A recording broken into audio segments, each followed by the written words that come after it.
नमस्कार मो रोजी आपण मन को स्वागत करछि मोर यूट्यूब चैनल को।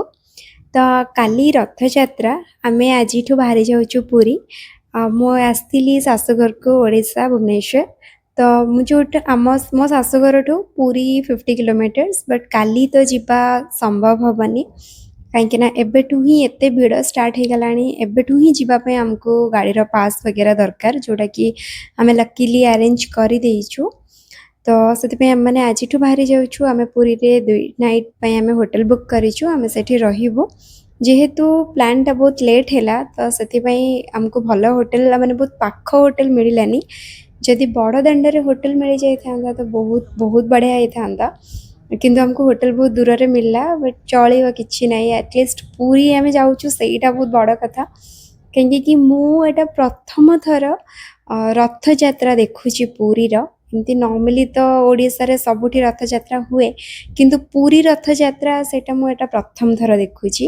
और प्रथम थर आमे आसीचु पुरी रथ यात्रा देखिबा पई। मो मम्मी बापांकर भी एटा प्रथम थर तो मम्मी बापा मो भाई को पुओ और मो झियो आम एतकी ही जाऊँ। तो बस आम मैंने बाहरी गलु भुवनेश्वर आम अलमोस्ट पहुँचवा हेलुणी बाट मंगला दर्शन करूँ तापर आम होटल को जीवु बट आम जेबेठू बाहरीचु से वर्षा लगी रही पूरा दिन आज वर्षा चलती झिपरी झिपरी वर्षा चली। तो ए बस आम मंगला बाट मंगला दर्शन कलु करके डायरेक्ट आम होटल को जीवु आमको एठू होटल टा टिके टाइम लगी कहीं बहुत भीड़ अच्छी। तो बस आम होटल रे पहुँची जाइलु होटल रूम बस देखुली ठीक ठाक अच्छी कि नहीं 2टा रूम आम बुक करूँ। तो एपट साइडटा आम रूम आम साइडटा मम्मी पापा रूम। तो यहाँ है रूम आ बालकनी रू भी आम 2टा बालकनी थिला गोटे साइड रू पुल व्यू थिला गोटे साइड रू मंदिर रो व्यू थिला जोटा कि बहुत सुंदर। तो बस आज एबे राति संध्या हो गलानी ऑलरेडी तो एबे हमर किछि प्लान नहीं कहीं ना वर्षा बहुत होउची ता सहित भीड़ बहुत अच्छी। तो बस हमको कुआड़े आज जीवार नहीं बस आम डिनर करके शोबार अच्छी काली सकाळु दर्शन मम्मी बापा मैंने सकाळु दर्शन पे जीवे मोर तो सकाळु जीवार नहीं मो राति रे दर्शन पे जीवी। मु आसिक पहुँची जाइए पुरी रे बहुत लेट प्लान है से मत बहुत दूर होटल मिलला बट मैं आपको व्यू देखा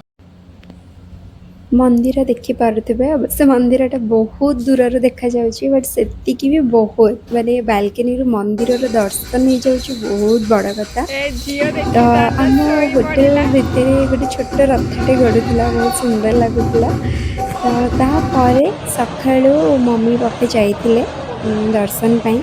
मम्मी बापा और विकी से ही वीडियो पठे मत कहीं सकाळु लियाना को लेकिन सेठी जीवा माने मो झील को लेकिन सेठी जीवा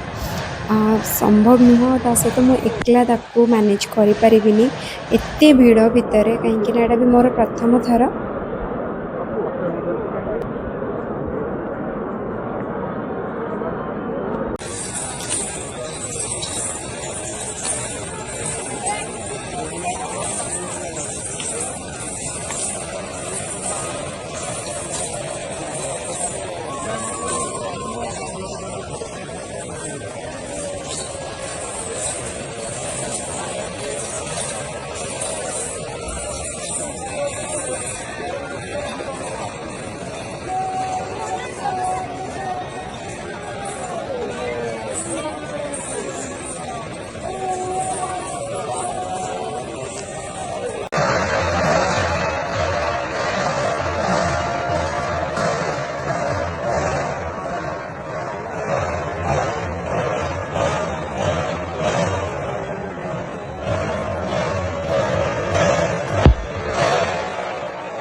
तो एबे मु आसी दर्शन करने बाजी राति 12टा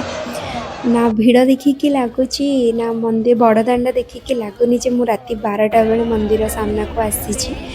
एते भीड़ जगह दर्शन करने लोक कहीं केते दूर आसिकी केते बेलठू अपेक्षा करिसेंती माने मु तो केबे स्वप्न सुधा भाभी नथिली कि मु आज जगह को दर्शन कर पारिबी सी भी ठाकुर को 3 ठाकुर रथ रे मु केबे दर्शन करि पारिबी बहुत थर भाबे